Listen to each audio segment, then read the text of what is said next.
Brian was late today. I knew he was going to be late.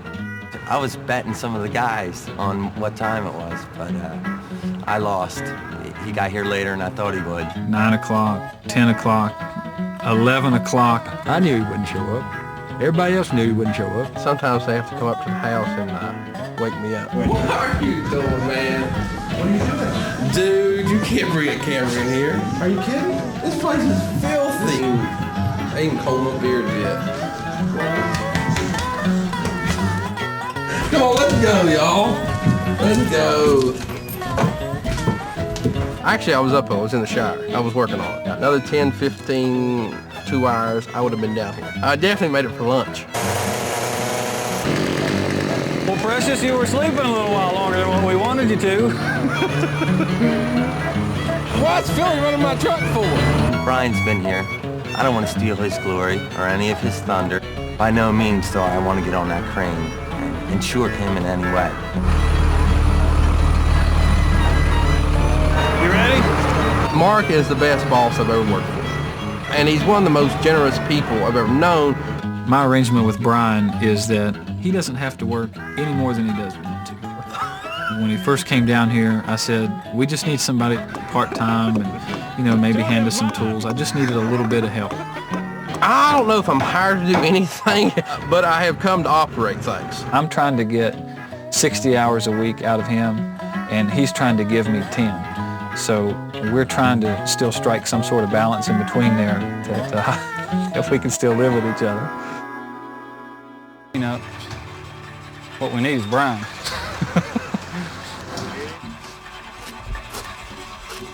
Hey, Philly.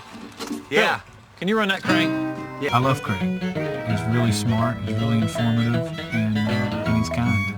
Craig, intelligent guy, and a good worker. He'd be right there at your side if you needed him. He's very, very smart. Craig is like a brother. I mean, if I go in Craig's house, I'm not going to knock on the door. I'm going to go inside, make a cheese sandwich, see what's on MTV, and then holler upstairs to see if he's home. I have this love-hate thing with Brian. He gives me a 16-hour day and complains about it the whole way. I might get mad at him for showing up late, but on the other hand, I'm so glad to see him, and I can't smile enough when he comes through the gate. He's just full of knowledge, just about pretty much any subject you want to talk about. He can speak at length on almost anything. You name a topic and he knows something about it. And he's our entertainment. And we didn't have a TV for quite a while down here when we first moved down here, and we didn't need one. I would consider Brian my best friend in the world. If it came down to the wire, the first person I'd want is Sherpa.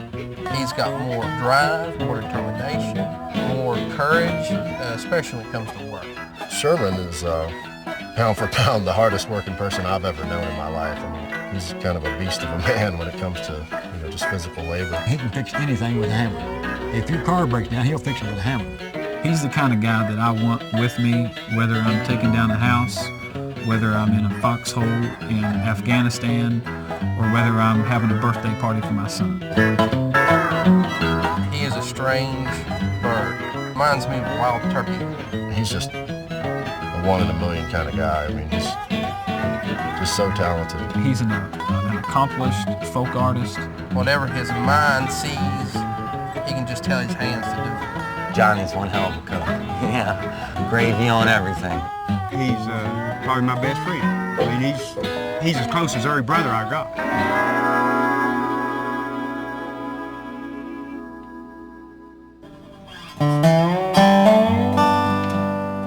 I think Bob Dylan said it best when he said, all the women in the world that I've loved, I did not do it harmfully. And all the women in the world that I've hurt, I did not do it knowingly.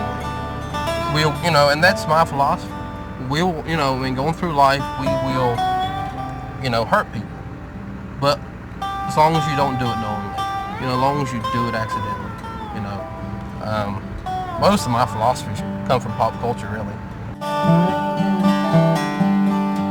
I try not to worry about anything unless it's at the top of the list. You know what I mean? For me, statistically speaking, heart disease. So I don't worry much about dying on a motorcycle or getting hit by a Mack truck. Well, it's just too far down the list. You got to start at the top, work your way down. I was a god, this is what I'd drink. If I could reach down out of the sky and pick up any damn thing on the earth, this is what I'd pick up. I don't know, man. I love Mountain Dew. It's killing me. When you work with people that you can also call late at night with a problem, you know what I mean? That's just a double plus. When you work with people that will come visit you, you know, if you break a leg or in the hospital, people who will work twice as hard on a day you feel bad, you know what I mean? There's nothing can be said for that, you know what I mean? And we all do that. If one of us is down, the other ones chip in. And if several of them are sick, I might even have to work. You know what I mean? You know, my goal was to be a tall, skinny guy with nice hair, but it didn't turn out, you know what I mean?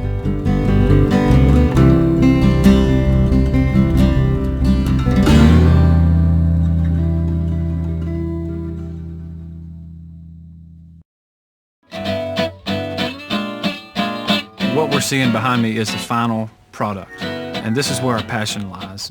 This is where all the creativity, all the hard work, and everything comes to fruition. We wanted to have the log and the stone, but on the inside we wanted to have all the modern amenities that we could have. What we've done here is we've taken a really neat floor plan and turned that 16 by 22 two-story pioneer homestead into 2,000 square feet of living space.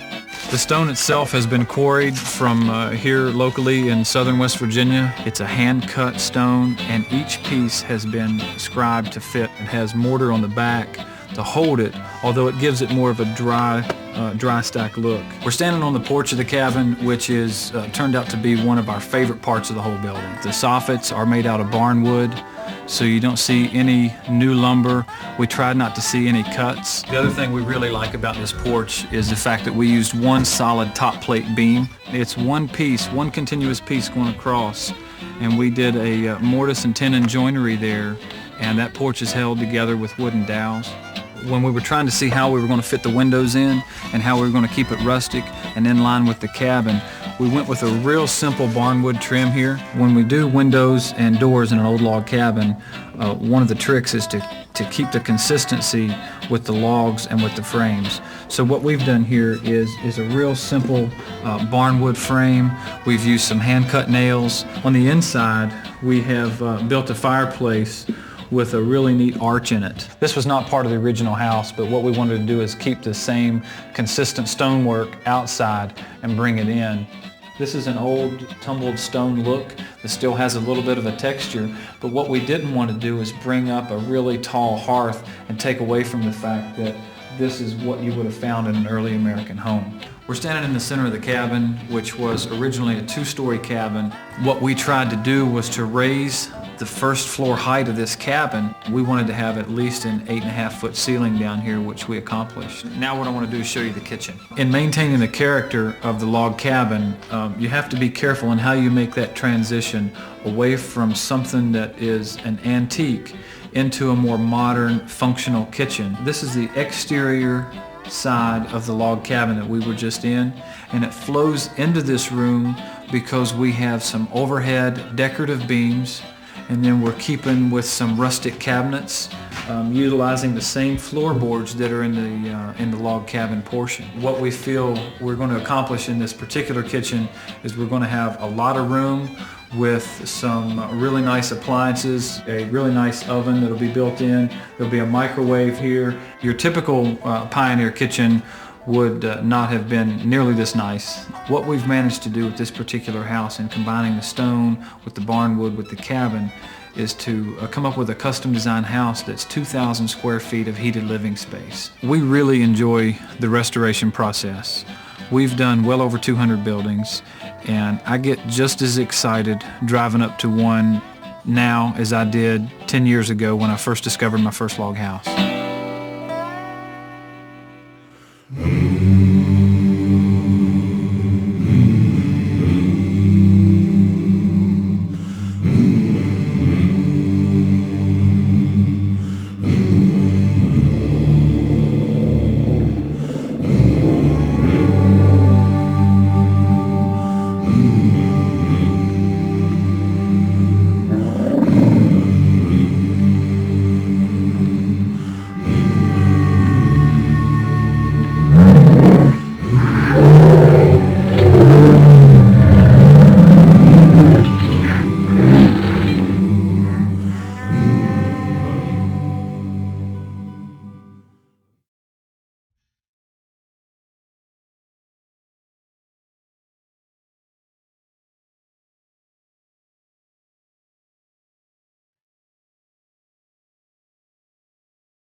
lost in the long